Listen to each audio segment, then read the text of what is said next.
You're muted.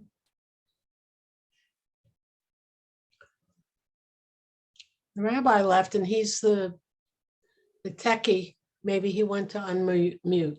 With me, and I finally got it on the last correspondence, so I hope it's right. Our guest today, among the three speakers, is Chris Dreisbach, and he is a most welcome guest. And I'll start with what we were probably going to end with, and that is, Chris, we have a mantra or a motto here, and it goes like, where friends become family. So I hope you will feel the same at the end of the program. Bobby has just asked me to tell you, I'm sure you want to hear this announcement. We have a marvelous dessert table that she is unveiling right now. And if you will give us just 3 or 4 more minutes, you are welcome to catch some dessert, or it will be there at the end of the program. And so I'll have more to say at the end of the program. Thank you very much.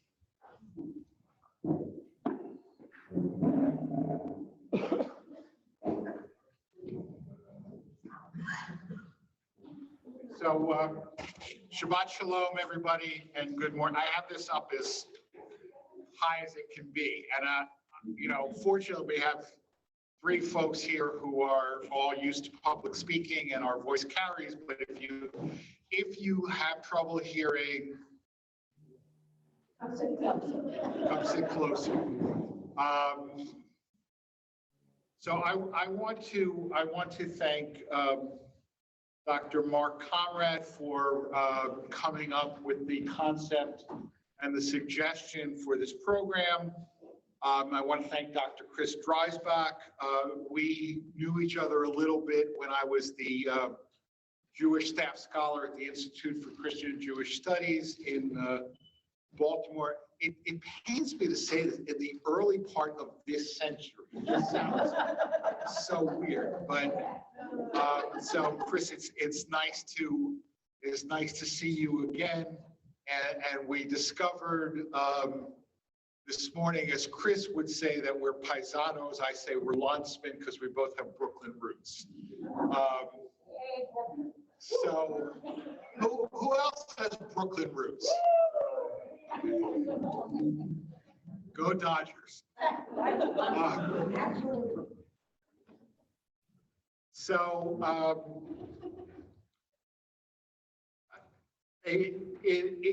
In this past spring, I was fortunate to be awarded a fellowship from the Pardes Institute in Jerusalem for a program called Machloket Matters. Machloket is the Hebrew, the rabbinic term for disagreement. And the idea of this fellowship was to teach rabbis how to teach their congregants to disagree respectfully and productively. Now, to a certain extent, that was unnecessary. We never have any disagreements in this congregation, and when we do, they're certainly never unproductive or disagreeable. But just in case that should ever happen, I was equipped with tools to help negotiate or navigate those differences. Okay, and one of the things that we learned, and I probably should have made printouts, but I didn't, is that there are 6 foundations of moral theory. Okay, so I'm just going to go through them quickly. If for no other reason than the proceeds of that fellowship funded your brunch. Okay, and therefore I have to be able to tell the funders, right? We've all had grants, right? I have to tell the funders that we, but seriously, I mean, and I think when you hear people disagree, if you ask yourselves, what are the foundation, the moral foundations that are in conflict, it helps to make that conflict a little bit more intelligible. So the 6 foundations, this is based in the work of Jonathan Haidt, who's a social psychologist at NYU. The care-harm foundation This foundation is related to our long evolution as mammals with attachment systems and an ability to feel and dislike the pain of others. It underlies virtues of kindness, gentleness, and nurturance. The fairness versus cheating foundation. This foundation is related to the evolutionary process of reciprocal altruism. It generates ideas of justice, rights, and autonomy. The Loyalty Betrayal Foundation. This foundation is related to our long history as tribal creatures able to form shifting coalitions. It underlies virtues of patriotism and self-sacrifice for the group. It is active anytime people feel that it is one for all and all for one. The Authority Subversion Foundation. This foundation was shaped by our long primate history of hierarchical social interactions. It underlies virtues of leadership and followership, including deference to legitimate authority and respect for traditions. 5, the Sanctity Degradation Foundation. This foundation was shaped by the psychology of disgust and contamination. It underlies religious notions of striving to live in an elevated, less carnal, more noble way.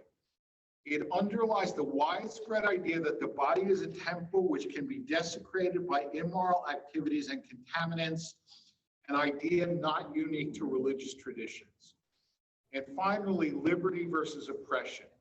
This foundation is about the feelings of reactance and resentment people feel toward those who dominate them and restrict their liberty. Its intuitions are often in tension with those of the Authority Foundation. The hatred of bullies and dominators motivates people to come together in solidarity to oppose or take down the oppressor. So our discussion this morning is on the questions of conscientious objection, particularly in medical practice. You all have programs, so I'm not going to go through the biographies of our speakers because it's all there. So let me turn the floor over to Mark Komrad, and Mark will present, and then Chris will present, and then I'll respond, and we'll talk a little, and then we'll have room for questions.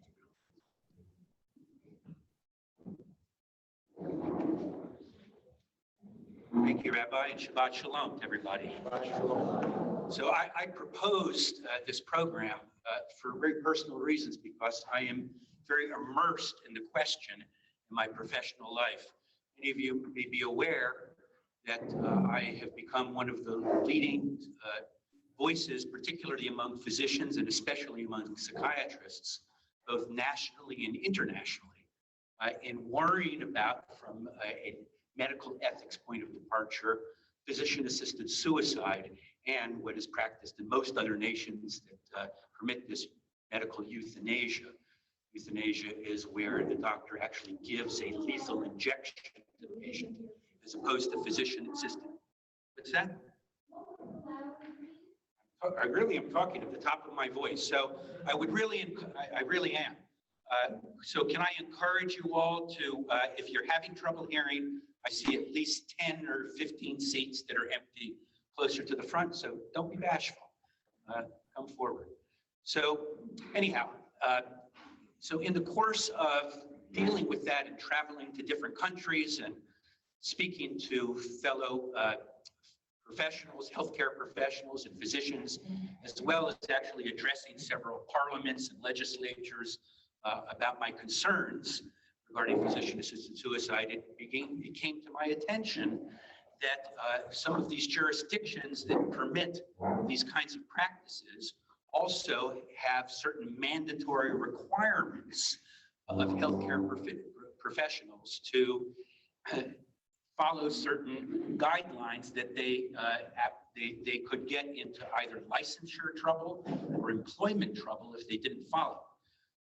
And there are many colleagues that I have who would strongly object to these procedures and therefore became increasingly defiant where it was said, as it is in Canada, that If you wanted to be a conscientious objector, of course, you don't have to perform euthanasia on an eligible patient. I'm not going to go through what the criteria are there, but that you, at very least, you must find the patient a willing alternative, a willing provider who would at least be willing to consider doing it and maybe actually be prepared to do it. Those who are conscientious objectors say they do not want to be even part of the chain of culpability.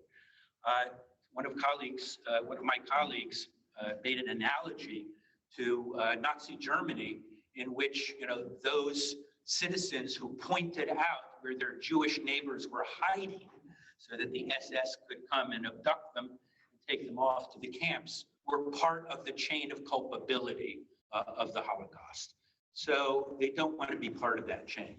So I initially became introduced to this issue in this particular context, but it turns out that this struggle to have some choices to defy the social contract and even possibly the law has really developed in the course of the last 5 or 10 years in a hard and fast way, as it has come upon us in a variety of areas that go well beyond the domain in which I've been focused.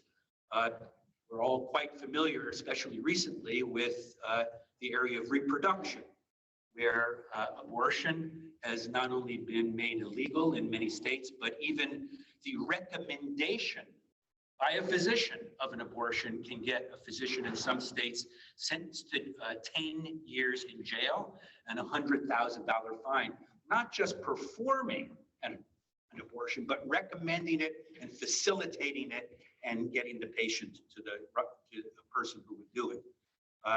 You're all familiar with some of the new statutes and attempts to deal with other aspects of human sexuality, gender reassignment surgery, sexual preference therapy, having to try to change people's sexual preferences, homosexuality to heterosexuality. And there's certainly a somewhat older issue regarding birth control, fertility, and sterilization.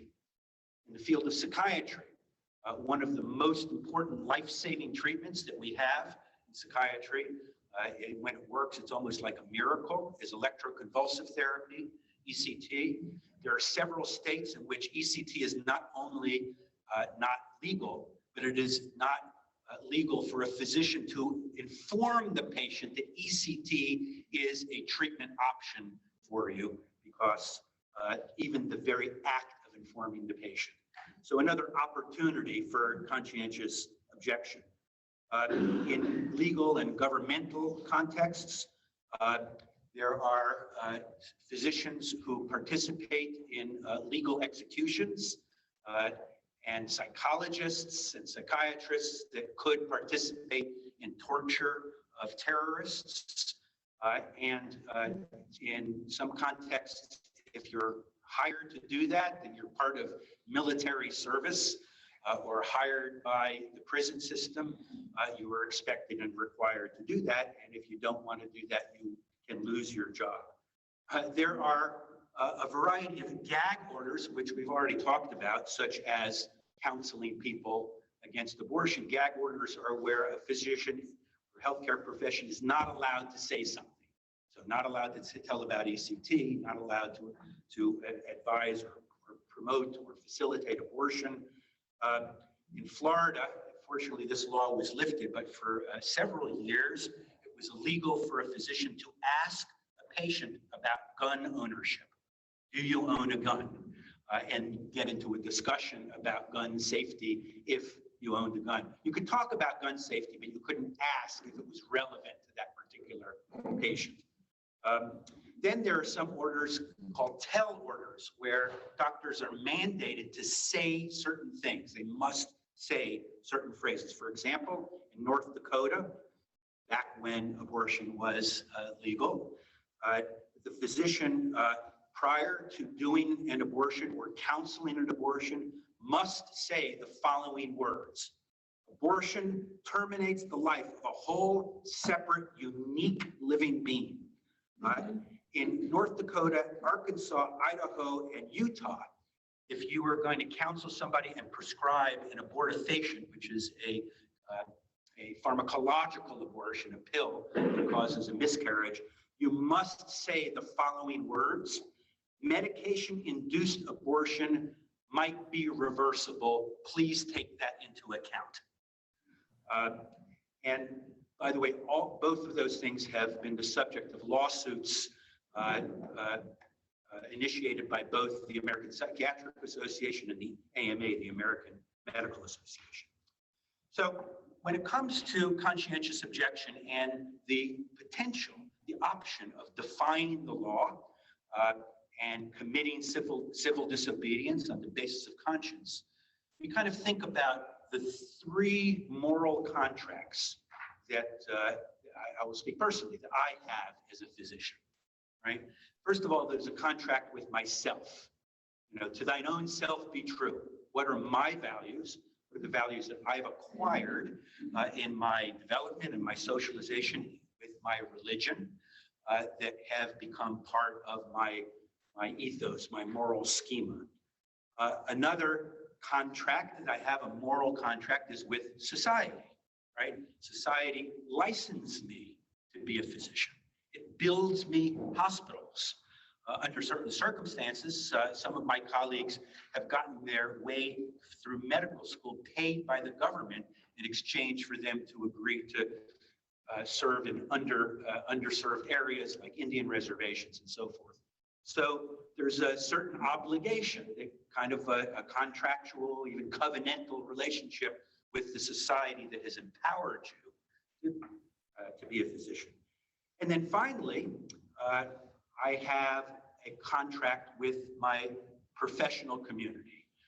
You know, the word profession means the same root as the word profess, right? So a profession is the enunciation, the profession of certain values, shared values that profession has articulated. In my profession, our ethos is older than some religions, older than Christianity, as a matter of fact, back to 325 BC with Hippocrates. There were many different Asclepia in ancient Greece, which were sort of the places where, in the honor of the god Asclepius, medicine was practiced, but there was one Asclepion, which was the Hippocrates Asclepion on the island of Kos, in which, in order to join, unlike any other of the Asclepia, in order to join it, you had to profess certain values, which we now know as the Hippocratic Oath.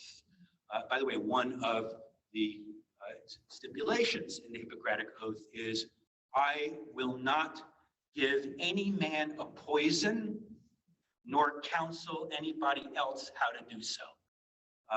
And in fact, the ancient Asclepion of Hippocrates was the only Asclepion in ancient Greece that did not practice euthanasia, as a matter of fact. So one of my mentors, who is the head of the Kennedy Center of Bioethics in Georgetown, a very famous bioethicist and physician, said, part of the concept of a profession is that it should define its ethics independently of the state, the market, and the vicissitudes of popular opinion. Moreover, professions have a positive ethical responsibility to take public stances on issues that are central to the meaning of their work. So indeed, we have professional organizations that have indeed carried on this concept of professing an ethos and have codes of ethics. So the American Psychiatric Association, along with the American Medical Association, share a code of ethics. And one of the things it says in that code is that a physician shall, in the provision of appropriate patient care, except in emergencies, be free to choose whom to serve, with whom to associate, and the environment in which to provide medical care. This permits physicians to refuse to treat patients who are seeking care that is incompatible with the physician's deeply held personal, religious, or moral beliefs. And physicians, it goes on to say, should have considerable latitude to practice in accord with well-considered, deeply held beliefs. Now, in contrast to that, the Canadian Medical Association, which is immersed in a euthanasia regime that has been going on there since 2016, they voted to basically defeat a motion to uphold these kinds of principles, conscientious objection.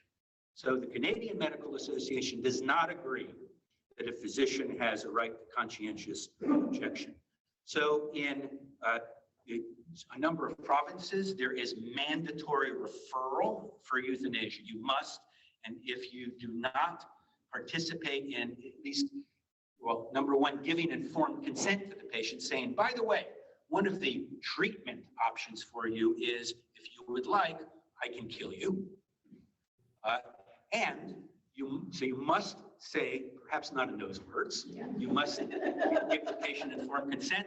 And if you don't want to perform this act of evaluating whether the patient is eligible or administering the deadly poison, you must find them a referral to somebody who will. And if not, your license is in jeopardy. And the Ontario courts said, not only is your license in jeopardy, but you will be committing a civil offense. Now, in contrast to that, I've been very involved in the World Medical Association. And the World Medical Association has actually been one of the strongest objectors to a variety of things, but particularly physician-assisted suicide and euthanasia. And we just had an extensive effort that culminated just 2 months ago in the changing of the code of the medical ethics code of the World Medical Association that continues to say that euthanasia and assisted suicide are not compatible with the role of a physician and is ethically wrong, even though it's being practiced in Belgium and the Netherlands and Luxembourg and Canada and some other jurisdictions. But the new code says that a physician is not required to make an effective referral for any procedure, whether it's abortion, sexual transformation surgery, euthanasia, or assisted suicide is not required in any instance to make a, quote, effective referral. So those of us who are trying to guard the Hippocratic tradition have called that, at least in part, somewhat of a recent triumph. The juggernaut continues. So this is the background that I wanted to introduce, where I'm coming from in my interest in this and how we are facing this in a variety of contexts temporarily. And I look forward to hearing what my colleagues have to reflect on.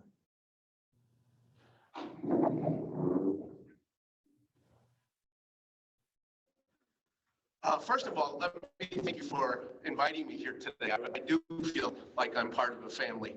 It's been an honor to be part of this. It was a beautiful service, and I look forward to hearing your response to what we're talking about right now.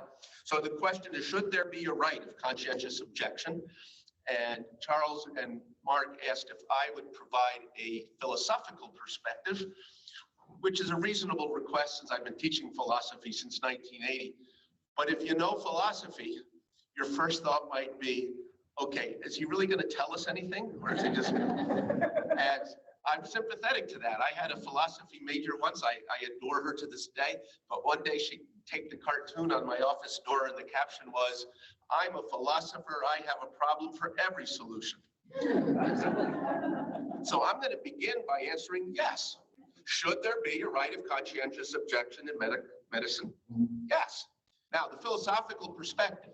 I'm going to start broadly, and then I'm going to narrow it down pretty tightly. I'm going to start broadly because there are actually 5 branches of philosophy in broad terms. Metaphysics is the philosophical study of reality. Epistemology is the philosophical study of knowledge. Aesthetics is the philosophical study of art, beauty. Logic is the philosophical study of good and bad reasoning. And then there's ethics. And I think today's conversation, philosophically speaking, is primarily an ethical conversation. And so eventually I'm going to narrow us down to that particular branch. But before we get there, I wanted to say broadly, philosophy, at least, excuse me, as we practice it today professionally. And before I say any more about that, I want to say that all of you are philosophers, whether you call yourself that or not. Socrates said very famously that philosophy begins in wonder. And so the day you first wondered was the day you entered philosophy. Some of us have been able to figure out how to get paid for it, which is perhaps a scam, but I'm going to keep doing it as long as I can. Very broadly, philosophy is interested in the first place in the logic behind an idea. And that idea may be a question, or it may be an answer to a question. And so if somebody were to say, yes, you have a right to conscientious objection in the practice of medicine, philosophy would be keenly interested in why you're saying that. What are your premises for that? And once you've offered such a premise, then the question would be, does the premise prove what you're trying to prove? Is it true, for example, that you should have such a right?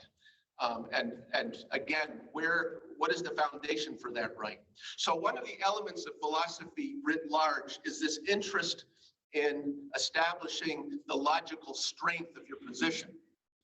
The other broad aspect, I would say, of philosophy, especially now, it's probably always been the case, but in about the middle of the 20th century, it became almost central in American and British philosophy anyway, is the clarity of the terms. So it's one thing to say, yes, you have a right to conscientious objection, or you should have a right. It's another thing to ask, what exactly do you mean by these terms? Now, there's a problem in philosophy that we could run that into the ground, and all of you would be sorry that you wasted your afternoon on it. So I don't mean to go that far, but I do want to talk a little bit about the concept of rights, because it's a term we throw around all the time in public discourse, and I think at times we're not even sure ourselves how we're using that. A good place to start is between the Declaration of Independence and the Constitution. The Declaration of Independence insists that we have inalienable rights. And then they say, among those rights are life, liberty, and the pursuit of happiness. Well, inalienable means it cannot be taken away, right? And if you push the term, it means it cannot be given away. I'm American, I admit that, but I don't agree with that idea. I don't think we have an inalienable right to life. I think it can be taken away. Now, I suppose in some strange sense, one might argue that even if your life's taken away, you maintain the right to that life, but that seems like a silly argument, doesn't it? If God forbid I'm out in the middle of the ocean going down for the final time and I say to myself, well, at least I'm not going to die because I have the inalienable right to blah, blah, blah. It's kind of naive, isn't it? The right to liberty. Well, part of the problem is liberty to do what? Because clearly there are lots of assumed liberties that simply aren't. And so when a police officer stops me for speeding, and I say, well, I got the liberty to speed because it's inalienable. It says so in the Declaration. And the cop says, no, you don't. Well, the cop's right in this case. It's not inalienable. And then pursuit of happiness is stay with the same example. The only thing that makes me happy is driving up and down Interstate 70 at 150 miles an hour with my eyes closed. It's the only thing that makes me happy. So the cop pulls me over, says you can't do that. And I say, but I have the inalienable right to pursue happiness. And this is what makes me happy. That's just nonsense, right? So if we have inalienable rights at all, those aren't the rights. And we could do another forum on whether there is such a thing. I would argue that we do have an inalienable right to be treated with dignity as humans. But that's a separate argument for another time. The Constitution manages to avoid this problem altogether. There is no inalienable right in the Constitution, none. Every one of the rights that the Constitution recognizes can be taken away. It can be taken away by amendment. 2/3 of Congress and 3/4 of the states don't want that right anymore. It's not in the Constitution anymore. We can confer a right that wasn't there at one time. We can put it in if we want to. And we've done that. Many an amendment is an amendment in which we add a right to the Constitution. So the first distinction when thinking about rights is the distinction between inalienable rights that cannot be taken away and conferred. And so when I say, yes, you should have the right to conscientious objection, I'm not saying it's inalienable. I'm not saying that it can never, ever be taken away. I don't believe that. So there's already going to be a limit to that right. Another distinction that I think is a really important one in light of this conversation is a distinction between a legal right and a moral right. Right? Some of our rights come to us because the law says so. Some of our rights come to us because morality, as we understand it, says so. And they're not the same, right? When Rosa Parks in 1955 refused to give up her seat on the bus in Montgomery, Alabama, she had no legal right to that seat, but she had a moral right to that seat. And often there's a clash certainly in our history, there's been a clash between your moral rights and your legal rights. And so even if, let's say in Canada, the doctor had no legal right to object conscientiously, I would want to insist that the doctor had the moral right, not inalienably, mind you. I want to say there are limits, but it does seem to me the question, should you have a right, asks two different kinds of questions. Should you have the legal right? Should you have the moral right? And I would want to say, in certain respects, you already have the moral right. So it's not a should question, it's an is question. But when it gets to the law, should the law recognize that right? That's a separate question. There's one more distinction I'd like to make when it comes to rights before we talk about the ethics a little more pointedly. The distinction between a negative right and a positive right. Now, a positive right is a right you have to the extent that somebody else owes you something. Contracts would be an obvious example. So if Mark and I signed a contract for his house, and let's say all else being equal, it's perfectly legal and it's a legitimate, valid contract. And one of the provisions is if I can come up with the money in 30 days or less, I get his house. I come up with the money. I now have a right to Mark's house, but it's a right I cannot exercise unless Mark gives me the house. That's a positive right. A negative right is the right merely to be left alone. Nobody owes you more than that, except not to interfere. Big debate in constitutional studies about some of the rights, whether they're negative or positive. The right to counsel, for example, in the Bill of Rights, was originally negative.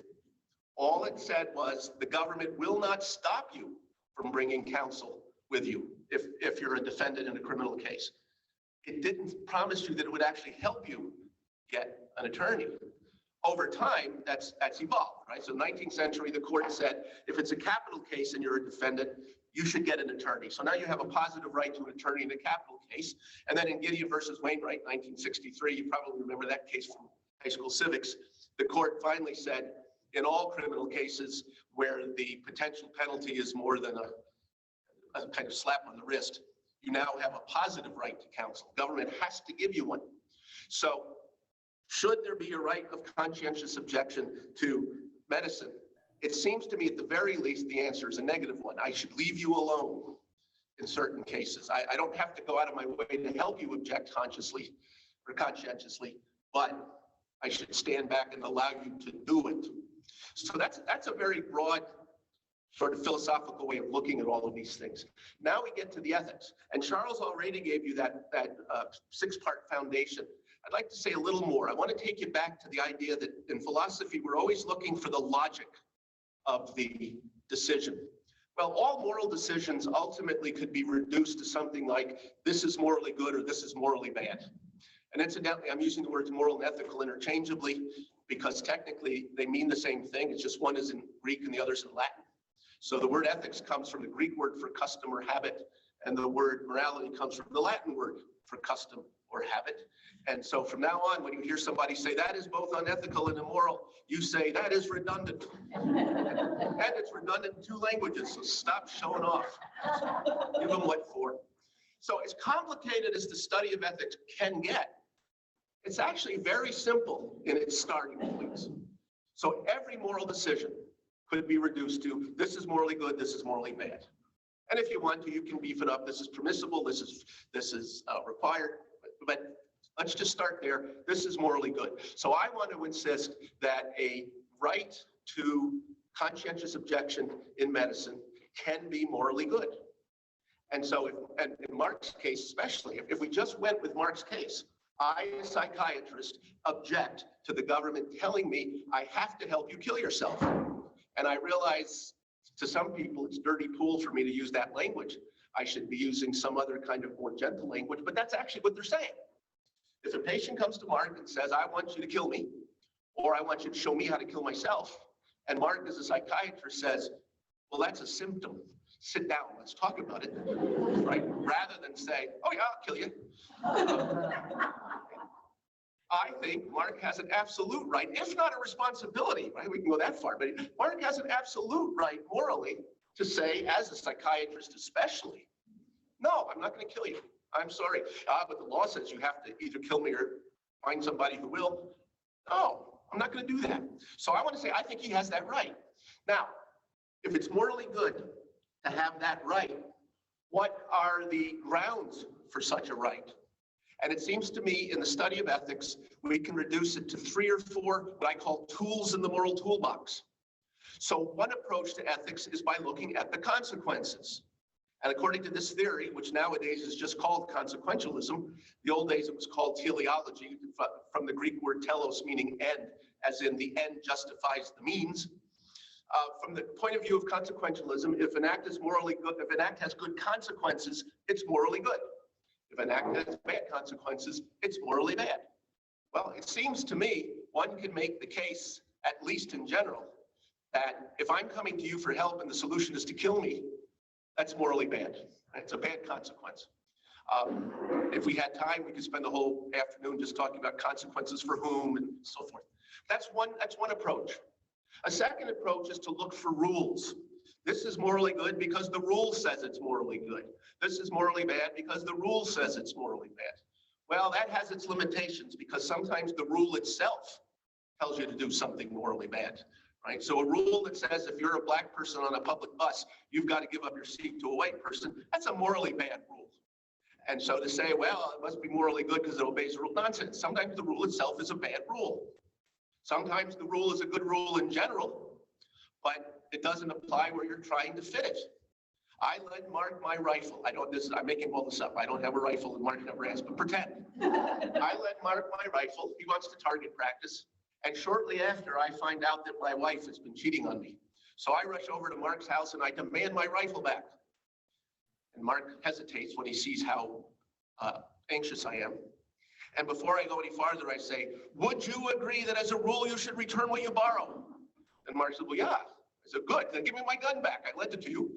And if Mark goes, well, rules are rules, and he hands me the gun. No, that's not a good time to obey that rule, is it? Even though it's a good one. Right? Then there are times where there are moral problems for which there's no rule.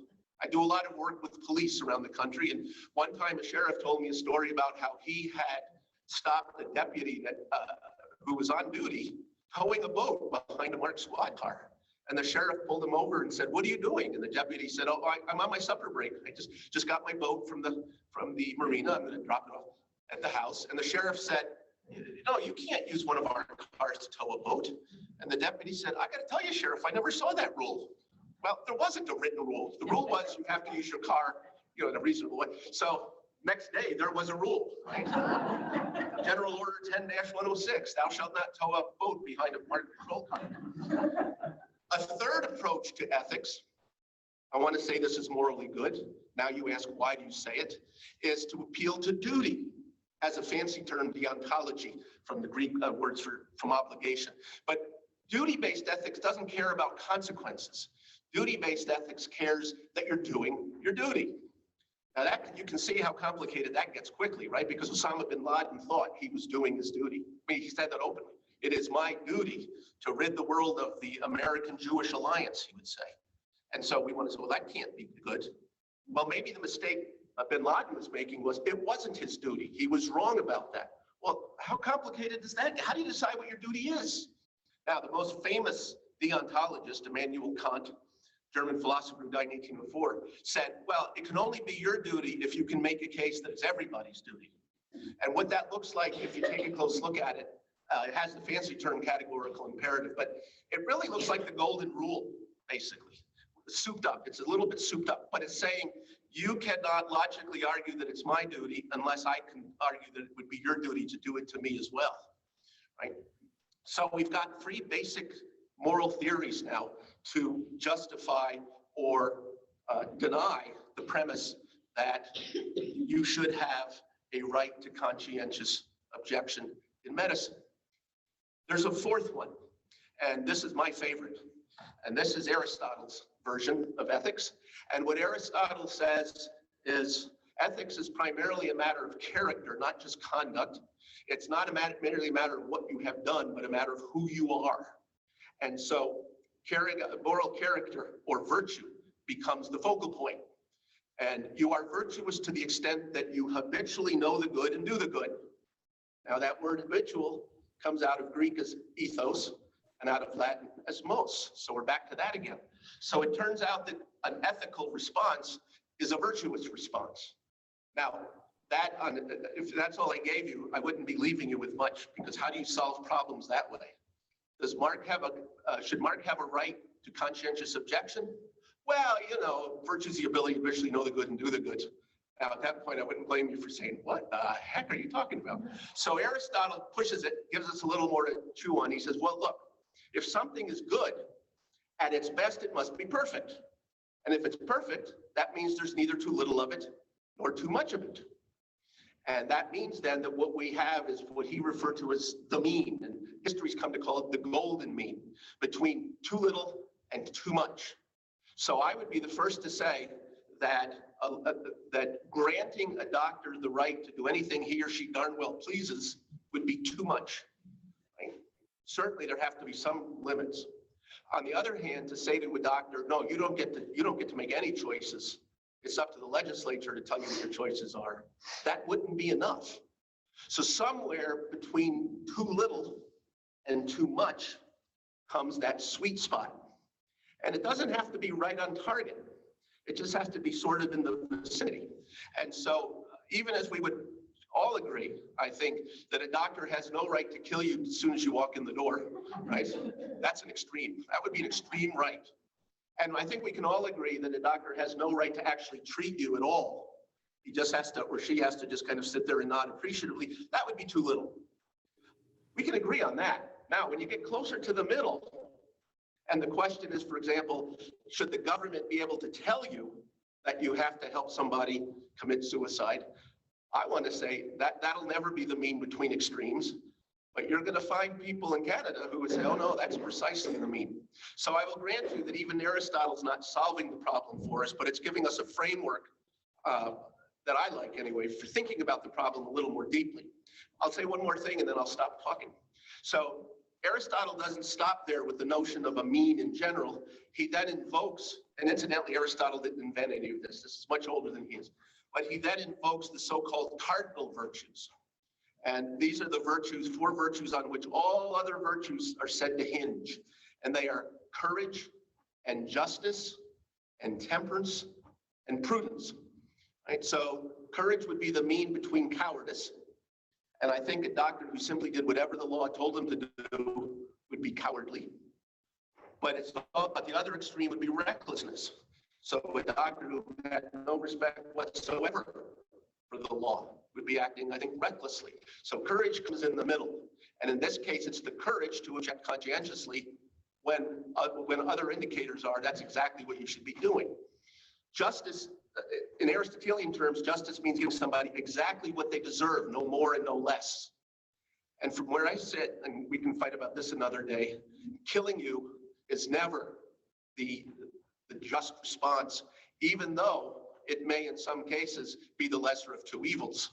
So if I have to defend my granddaughters, God forbid, against some hulk of a man, and the only way to stop him is to kill him, then maybe that's what I'll do. But I don't think any human actually deserves that in the sense that I'd rather there were another solution. We can fight about that some other time. Temperance is the proper use of an available resource. We often associate it with food and drink. Right? So anorexia would be a deficient use of food. Gluttony would be an excessive use. My daughter, Anna, who used to be an EMT, offered the ambulance service in Baltimore City, that there are people who call the ambulance when they really need a taxi cab, right? That's excessive use of an available resource. But she's also on occasion been called to a situation where the person should have called 911 2 days ago. And when she'll ask, why did you wait so long? The answer was, oh, you people have more important things to do. And my daughter was, no, this is what we do. Deficient use, right? So when should a doctor conscientiously object? Along that line, the doctor should object when what he or she is being asked to do would otherwise be a deficient or excessive use of that particular resource. And then finally, we get to prudence or practical wisdom. And I would suggest, for the sake of argument anyway, that it can never be prudent merely to kill the patient, because one of the premises of such an act would be to make that patient's situation better. And how can the patient be better off not being a patient anymore? Right? If you annihilate the patient, then you certainly haven't improved anything. You've removed a problem. So does the doctor have should the doctor have a right to conscientious objection in medicine? Yes, but I would argue that within the limits of the framework I just laid on you. Thank you.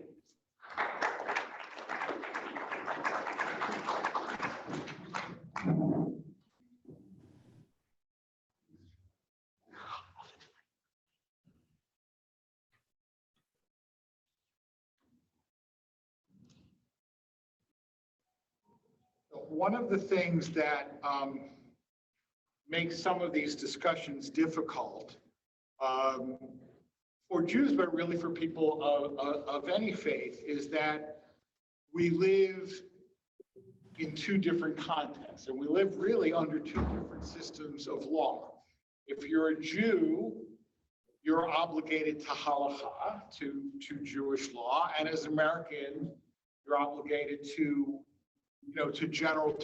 American law. And the same is true in most religions. And frankly, one of the issues that we're confronting more and more in the last couple of years in this country is people in high positions of power who don't recognize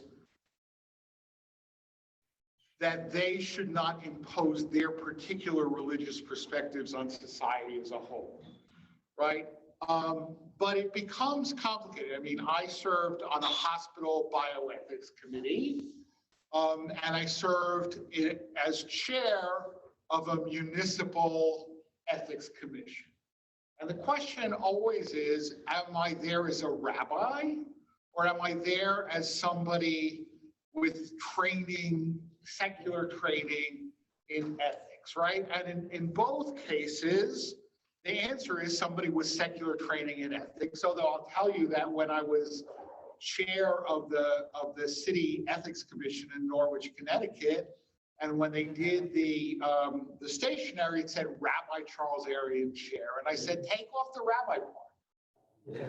And they said, no, we're very proud of the fact that our chair is a rabbi. And I said, yeah, but if it was a priest, if my congregant got a letter, Father Joseph O'Malley, chair of the City Ethics Commission, they would be bothered by it, And, nevertheless, I want to say that generally as a Jew, your primary responsibility is to halakha, because that is to say to God, right? And there are certain things that may be legal in American law, but in my opinion are never legal in halakha. And killing another person is pretty much never legal according to halakha. Right, and so I have been very active, not very, but active, in opposition to physician-assisted suicide here in Maryland, and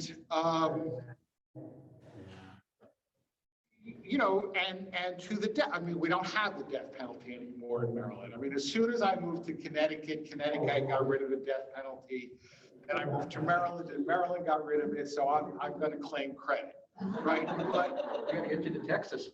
I ain't going to Texas.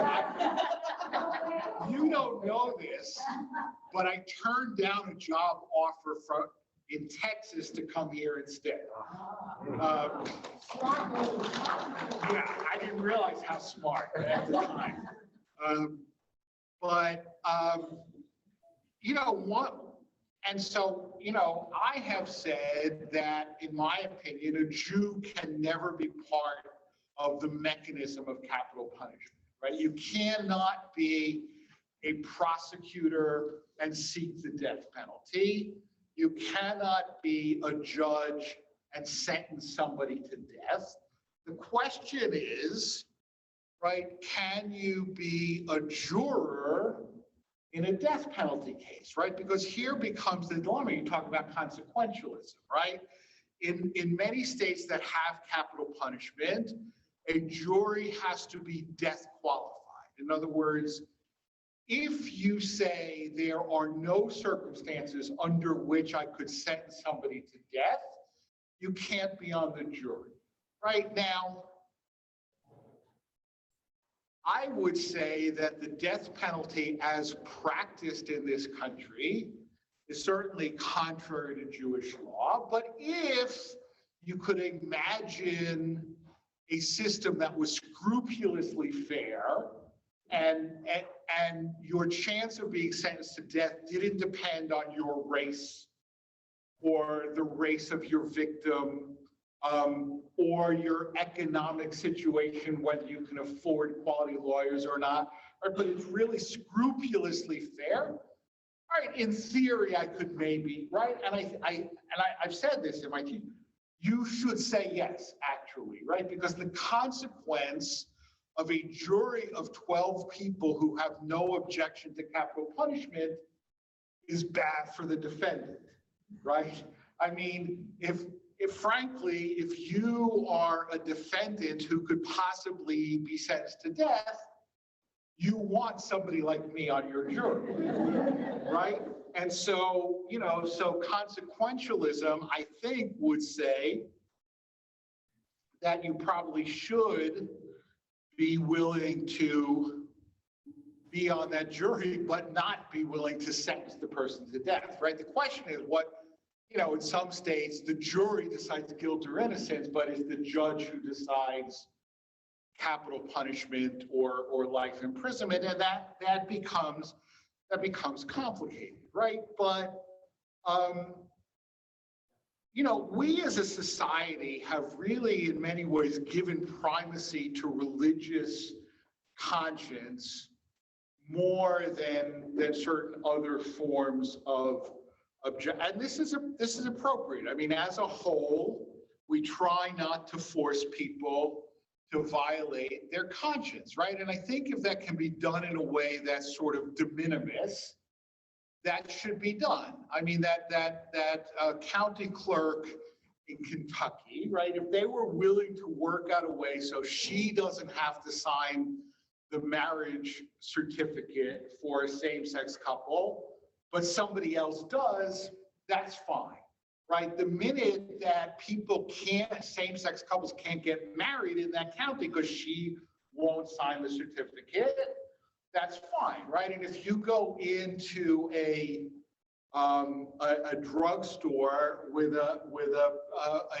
prescription for an abortifacient, and that particular pharmacist doesn't want to fill it, but there's another pharmacist on duty who will, okay, fine, right? But if you're the only pharmacist, right, and it's a small town, right, and then the person, if they can't get it filled at your pharmacy, they may not be able to get it filled at all, right, then that's where you have a problem. I mean, I think that we should be willing to accommodate people's conscience, but not at the expense of other people exercising their right. Okay, and since, you know, my role, at least here, is to teach Torah, I learned a bit of Torah a couple of weeks ago, which I found really interesting, but I think it applies to a case like this, okay? Because you had Jacob, right? He married Rachel and Leah, two sisters, right? And the Torah forbids somebody from marrying two sisters, right? So the question is, how could he do that, right? All right, and the simple answer, of course, is, well, that was before the Torah was given, right? But if you know rabbinic Judaism, right, the patriarchs observed all of the mitzvot of the Torah, right? The fact that the Torah hadn't been given did not prevent them from observing all of the commandments of the Torah, right? So now you've got a problem because Jacob, who observed all the commandments of the Torah, married two sisters when the Torah says you can't do that. So how could he do that? Okay, and this is actually, and those of you who know me know that quoting the Lubavitcher Rebbe is something that I almost never do. Okay, but this is a teaching of the Lubavitcher Rebbe. Okay, why was Jacob able to marry two sisters even though the Torah says he can't do that? Okay, so yes, the patriarchs observed all the commandments of the Torah, but they did so as what's called a chumrah, meaning a personal stringency, right? It couldn't have been baseline law because it hadn't been given. It was a personal stringency, right? Well, Jacob had already promised to marry Rachel before he woke up and found himself married to Leah. Okay, so not marrying two sisters was for him a chumrah, a personal stringency. It wasn't black letter law. And the Lubavitcher Rebbe says you have no right to follow your own personal stringencies at the expense of somebody else, right? If you want to follow a chumrah, follow it at your own expense for sure, but not at the expense of somebody else, okay? And since Rachel wanted to marry him, right, if he had declined to marry her on the basis of this stringency, he would have been using his stringency to harm another person, right? And I think that is generally the sort of framework that we need to look at, right? That you have a right to follow your own stringencies, but not at the expense of another person, right? And if society, now, how to apply that in practice is where the rubber hits the road, right? And that's where it becomes really difficult, but striking that balance between respect for personal conscience, but making sure that your personal conscience doesn't infringe another person's right, that really is, I think, the challenge for our society.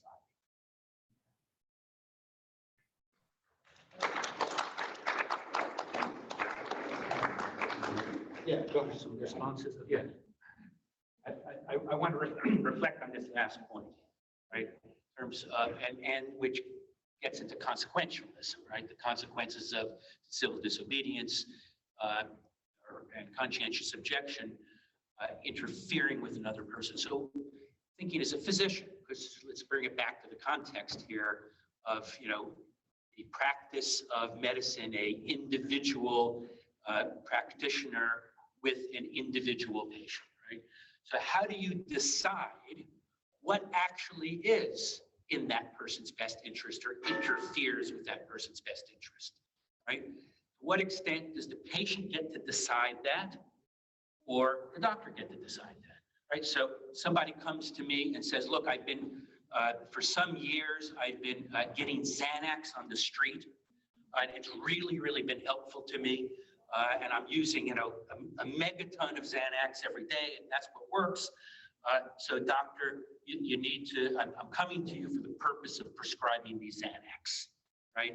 And I say, no, I actually think that would be a disservice to you. I actually think you've developed a dependency on it. You have an addiction to Xanax. And my idea of what would be right for you is that we work together to taper this off and to get you off it. And that's the treatment plan that I'm prepared to do. So in that sense, you know, I am overriding the patient's idea as to what he or she thinks is best for them, and what I should do not to cause them harm, right? First, Hippocratic principles of medicine, above all, do no harm. So don't harm me, keep my Xanax going, okay? So translate that into, say, for example, somebody who comes in, and I'll get back to my favorite subject, which is assisted suicide or euthanasia, and the patient says, look, I am suffering, I'm scared, I feel my dignity is at risk on the basis of either my terminal illness, or in Canada, since 2 years ago, you don't have to be terminally ill. All you have to do is have a chronic illness, not terminal, where you have, you feel like it's been said that there is no remediation possible, and that you claim your suffering is unbearable.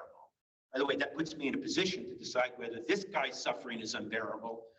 I believe it, but this person says their suffering is unbearable. I don't believe it. By the way, that's one of the reasons why autonomy is not actually, it's a pseudo-autonomy. Because at the end of the day, I as the doctor get to decide who really is unable to suffer and who isn't. But patient comes in and they say, what I need, what I want, what would give me relief is if you could give me a chemical gun to shoot myself with, a box of barbiturates, which is now legal in 12 states, and is once again a bill that's being introduced here in Maryland, 6th time. By the way, it was introduced in New York 13 times and has failed so far, just an FYI. So, so patient wants me to do that, right? And I say, look, I understand. I'm very compassionate about your suffering. I'm very compassionate about your despair and your hopelessness. Well, you know, you've come to knock on my door, right? And in my case as a psychiatrist, you know, I have some things that I can do that, you know, if you give me an opportunity to help you with your despair and your hopelessness, I can help you find a path to a better future. I can help ameliorate some of your suffering. I can even help you make meaning of your suffering. Yes, indeed, we actually do that, and particularly psychiatrists that are involved in palliative care, and there's a whole technology of palliative care that's available to you as well. It is not in your best interest to have medical aid in dying, and in fact, I want to protect you. And I want to protect you from, the law says that's an option for yours, but I want to protect you because that is not in your best interest. It's kind of like, all right, well, I guess you could go doctor shopping until you found the doctor that'll give you 10 milligrams of Xanax a day, right? Because it's not illegal to prescribe Xanax.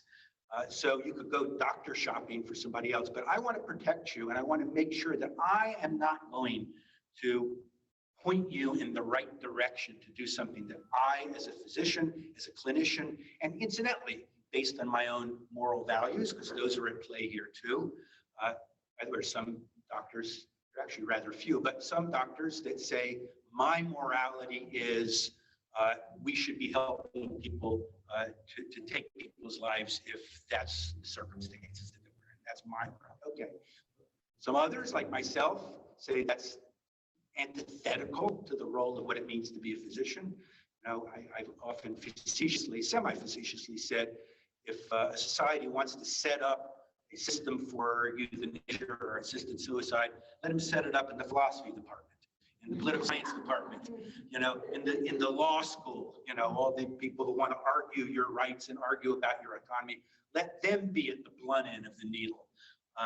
Let's not do it in the house of medicine. Let's move it out of the house of medicine. So, but I feel that it's vital important for me to not just help to counsel that patient and do my thing, do what I do to try and find a different path for them, but to protect them from those that would want to do what I believe for them is the wrong thing. And you can imagine, you know, a doctor who's against abortion and a doctor who's against transgender surgery and so forth, being in the same position. And to be able to do that without fear of wind or vertigo. In other words, without fear of blowback from your employer.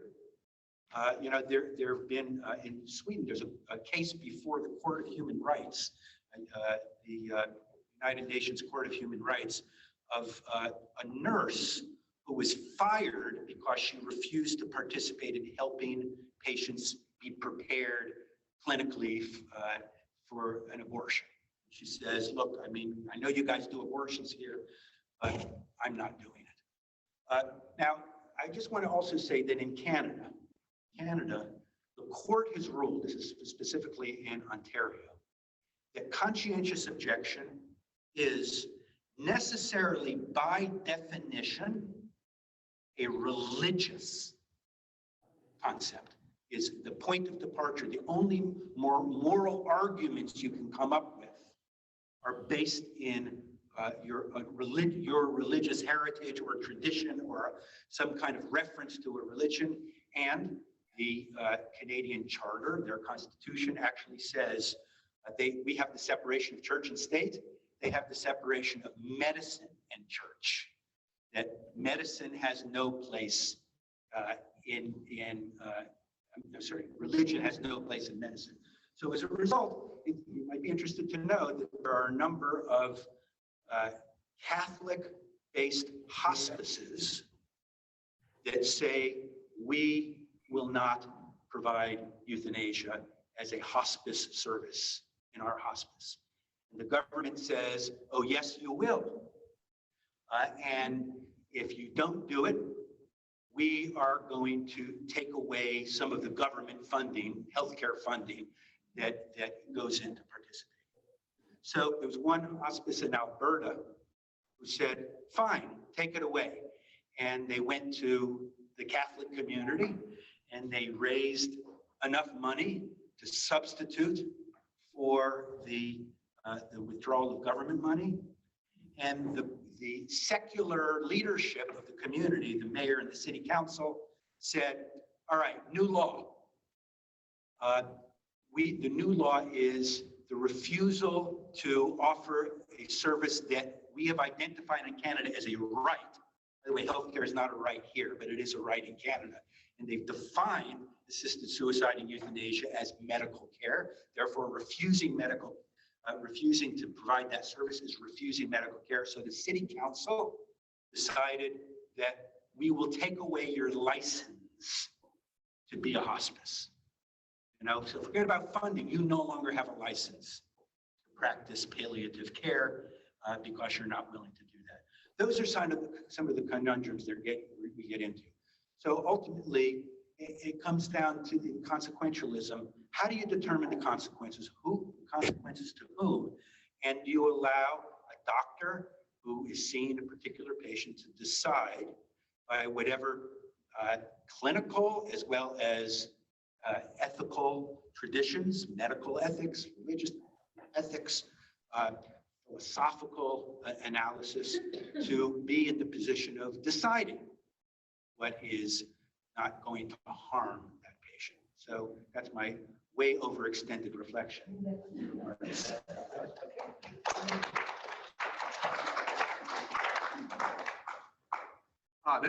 is fun. I mean, we could say so many things and go so many different directions, and I promise I'm going to try to tailor this down to a fairly fine point. One of the things we haven't talked about is the responsibility of the patient.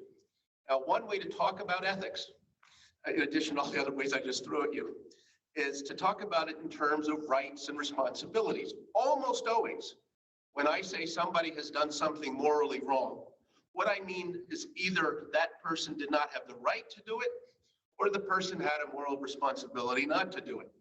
By the same token, when I say that somebody has acted morally okay, I mean either that the person had a right to do it, or the person had a responsibility to do it. And so one of the things I would insist, now I am a priest, so I certainly have religious things to say, but I don't think one has to be religious to be conscientiously objecting. And so I would disagree with the Ontario court on that score, because I think it's illogical. And I think one could make a good, strong, logical argument. It's illogical to insist that I have the right to walk into a doctor's office and say, you must kill me. I don't need to go to religion for that, because the doctor is there to improve the patient's lot. And for me to come in and say, the only way you can improve my lot is to kill me, is logically inconsistent. Now, I might improve everybody else's lot. That's a different argument. But you can't improve my lot by taking my lot away. Right? That doesn't improve it, it just annihilates. So I want to suggest that one could make a good logical argument for conscientious objection without having to bring religion into it. I would also, just because I have a captive audience, because I think this is kind of fun, to remind ourselves not to get caught up in the question, okay, where do you draw the line? That's a temptation that I hear all the time when we get into ethical issues. Where do you draw the line? And one of the things logic looks out for are moments where logic's not going to be too helpful. And so I want to briefly tell you about the fallacy of the beard. Is anybody familiar with this fallacy? Okay, so the fallacy has to do with believing that you could come up with a precise answer to the question, where do you draw the line? So let's let the question be, how many hairs on your chin do you have to have in order to have a beard? Right, so look at Charles and me, you probably say we're bearded, right? And that would be fair. Look at Mark and you say he's not bearded. Well, tomorrow, Charles comes in with one fewer hair on his chin. Mark comes out with one hair on his chin. Is it not still the case that Charles is bearded and Mark is not? Well, how many hairs does Mark have to come in with minimally before you can say, hey, Mark, you've got a beard? How many hairs would Charles have to remove minimally before you can say, Charles, what happened to your beard? Well, there's no answer to that, right? What a non-answer that would be. So we started with the extreme of suicide and assisted euthanasia. Mark's question actually is broader than that, right? Should you have a right to conscientious objection? I would say in cases of euthanasia and assisted suicide, absolutely, and especially if you're a psychiatrist. But as we get into other kinds of requests for medical care, it gets a little trickier. And if someone's tempted to say, okay, where do you draw the line? I want to suggest that maybe that's not the right question to ask. Thank you. I only know about the fallacy of the beard because he taught it. And so why don't we, if there are questions or comments from, yes, Andy. Okay, the saying an eye for an eye, a tooth for a tooth. Is that not based in Judaism? All right, so Andy's question is, eye for an eye, tooth for a tooth, is that not based in Judaism? That is not the way that the Torah understands it. Okay, the Torah understands that it is certainly from the Torah, right? But the Torah understands that as a limit on punishment. That is to say, an eye for an eye, not death for an eye, right?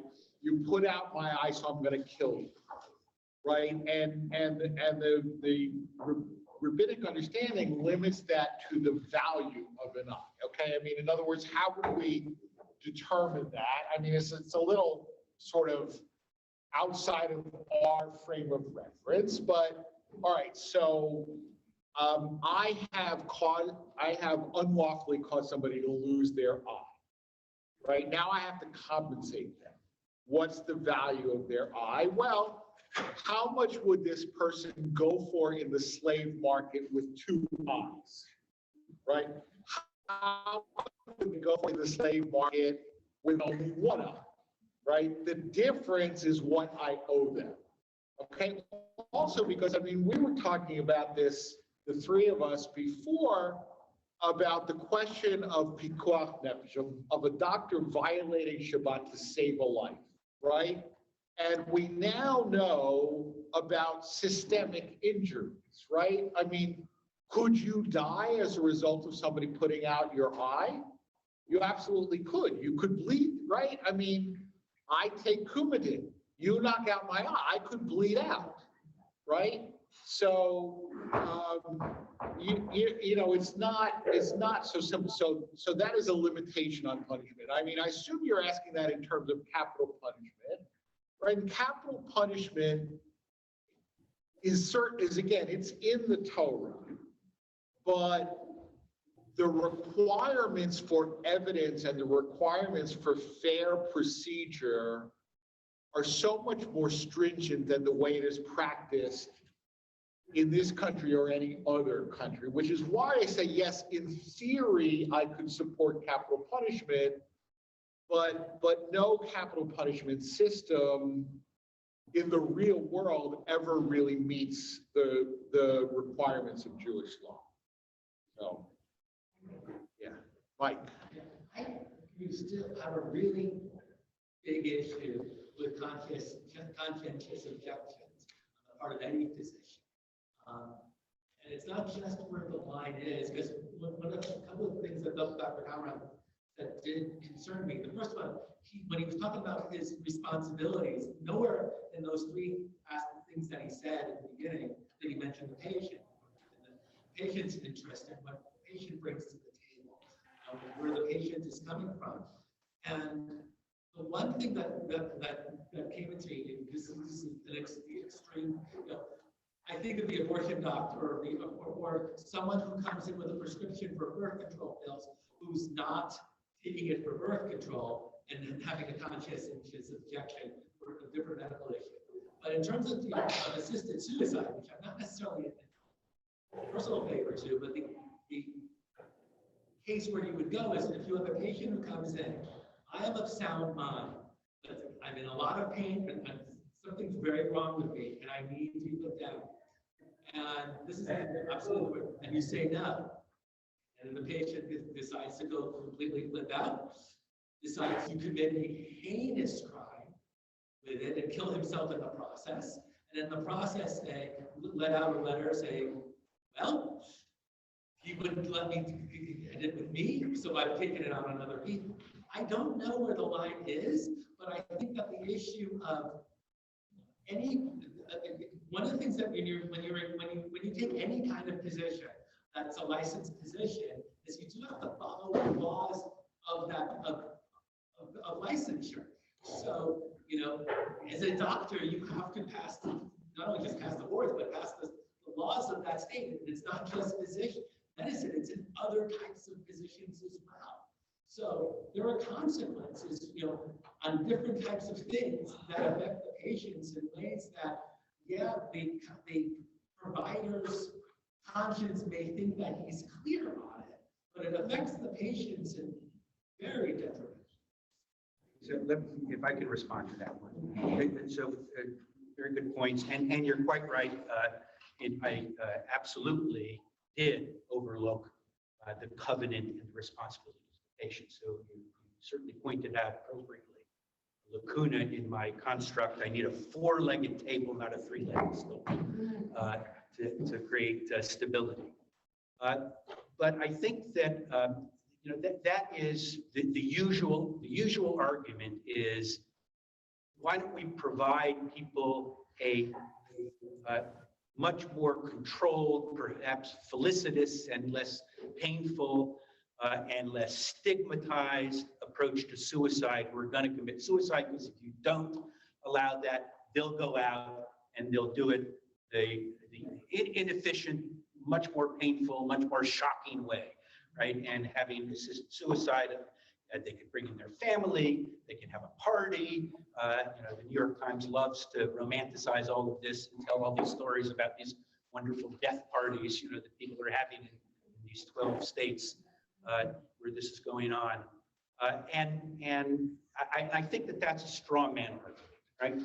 The straw man argument, because one of the interesting things is there is no assisted suicide law or euthanasia in other countries law anywhere, any jurisdiction in the world that says, look, a criteria for deciding this is you must give a run at mental health treatment. You must try it. And, you know, and then we have to get a a report from a mental health professional that testifies to the fact that they've done everything that they can, they've worked with you, they've given you an opportunity. In other words, what I say, give me a chance to do my thing, right? That if, so if you come into the house of medicine, right? First of all, I actually think that it is unvirtuous for a patient. I think it's chutzpah for somebody to enter the house of medicine and ask to be killed. I actually think that in itself is an anathema. To enter into the house of medicine with the request not to stand aside for my death, not to make me comfortable as nature takes its course or to pull the plug, so forth, but to actually actively kill me. Give me a lethal injection. Give me a box of barbiturates.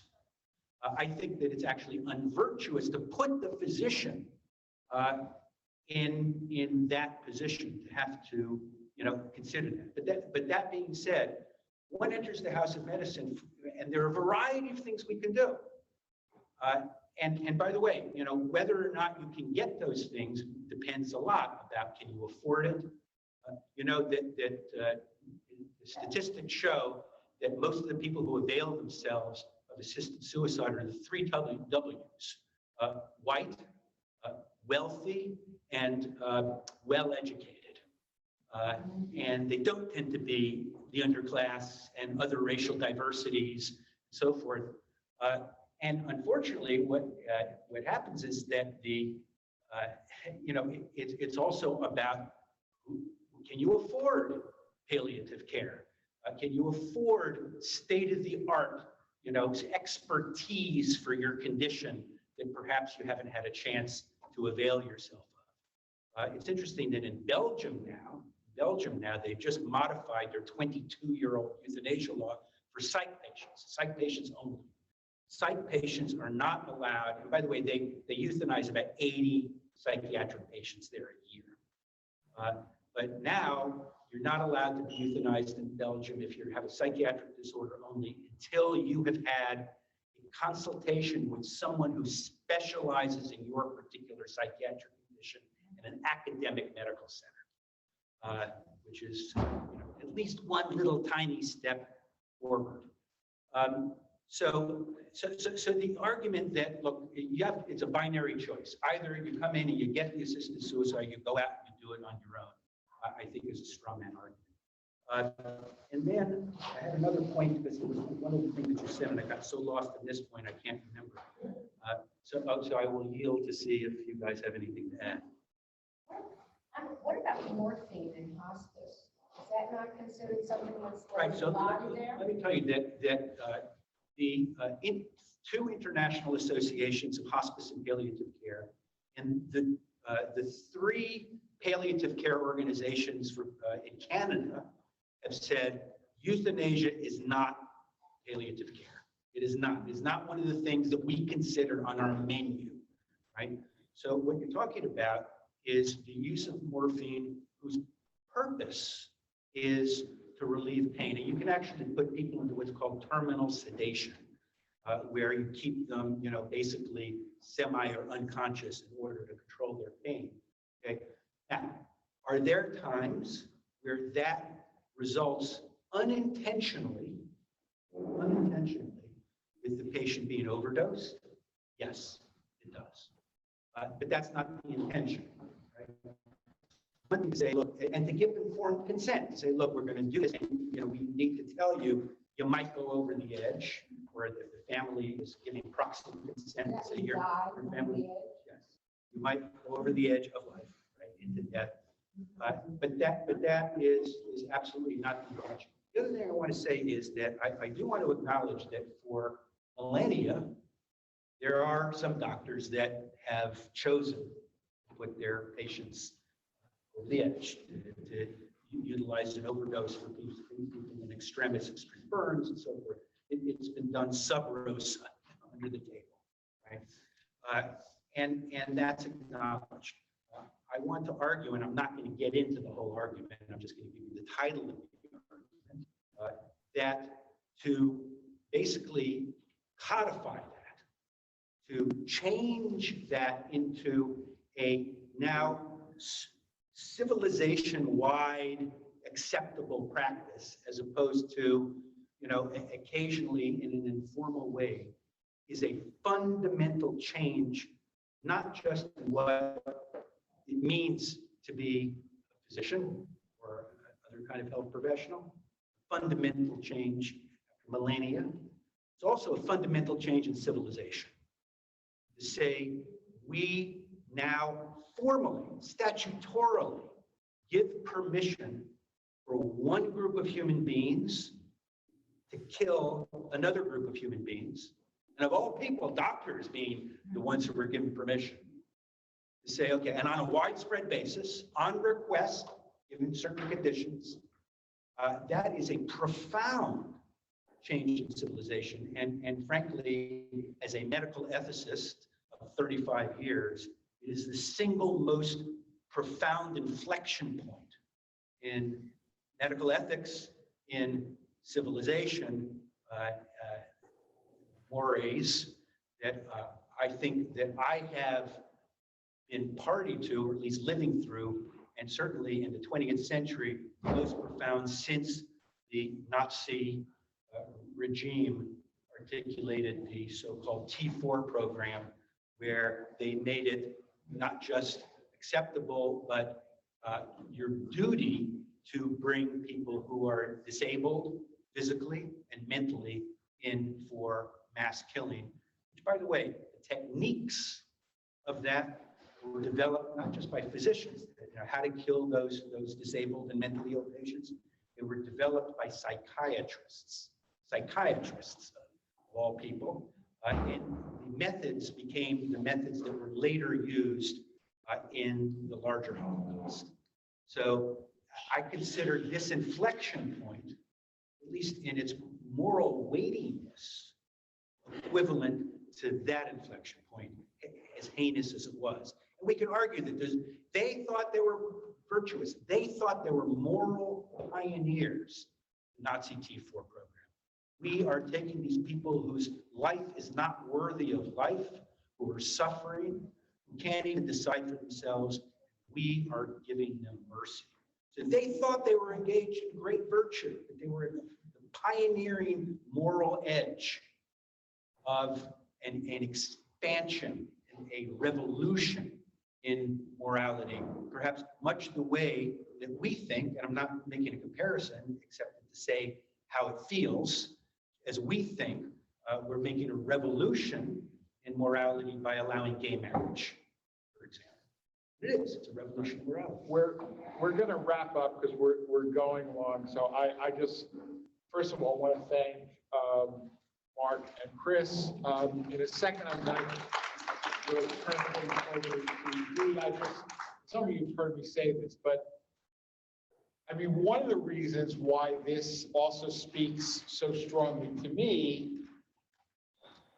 when I was 15, because many of these assisted suicide laws say a terminal illness, a physician has to give a 6-month prognosis. When I was 15, my mom got a 6-month prognosis for melanoma. She died when I was 57. So they were off by nearly 42 years.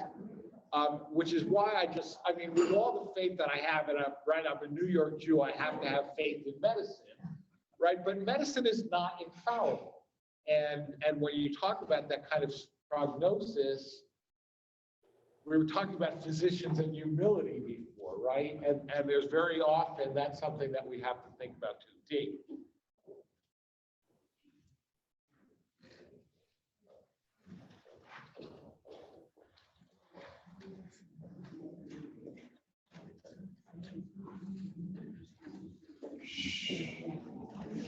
Folks, if we can listen to Dee, please.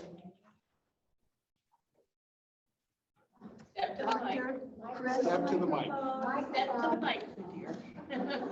Doesn't matter. I'll say Dr. Chris, Dr. Mark, I'm a doctor too. Dr. Rabbi, Charles. It's the first time I've been able to say that. When we have guest speakers and special programs, the events committee likes to thank you in its own way. And so these were selected with a lot of homework. And we all hope that you will enjoy these. Thank you so much. Well, don't say.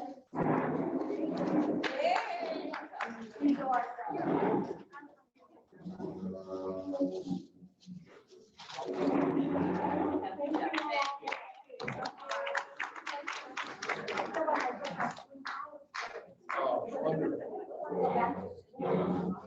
This is cool. Thank you so much. Yeah.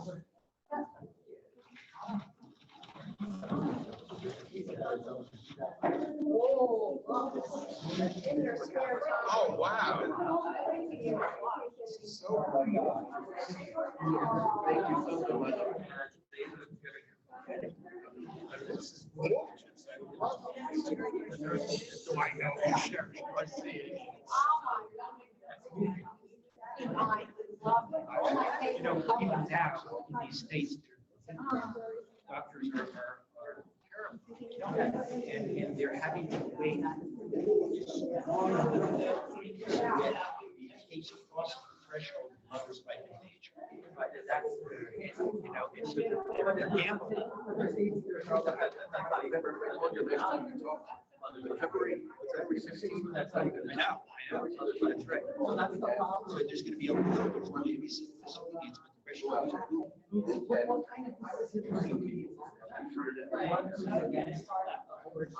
I'm obviously